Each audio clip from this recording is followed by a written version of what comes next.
Mummy ఏం చేస్తున్నావు mummy? Fluffy omelette, అల్లం ఎల్లిగడ్డ సాల్ట్ ఉత్త వేసి నీకు ఇష్టమైన ఆమ్లెట్ చేస్తున్నా. ఆ స్మెల్ చూడగానే నాకు అర్థమవుతుంది.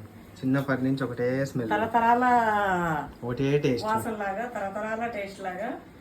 నేను అందులో మా పిల్లల్ని చిన్నప్పుడు కారం వేస్తే తినారని చెప్పి అల్లం ఎల్లిగడ్డ పేస్ట్, సాల్ట్ వేసి కలిపేసి ఇట్లా 4-5 గుడ్లు, ముందు మనకు గుడ్లు కదా వేసేసి బాగా ఫ్లఫీగా ఇంత ఆమ్లెట్ వేసి చేస్తే 5-6 గుడ్లు తినేస్తుండే. ఇప్పుడు నీకోసమే చేస్తున్నా. మళ్ళీ ఆ ఓల్డెన్ డేస్ పోయినట్టుంది మా వాసన చూస్తుంటే.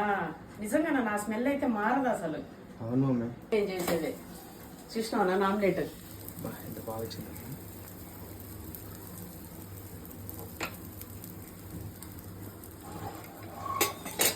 మా పిల్లలు ఎప్పుడు ఇష్టపడే ఆమ్లెట్. వెళ్ళేసి తినేస్తాం నేను నా కొడుకు.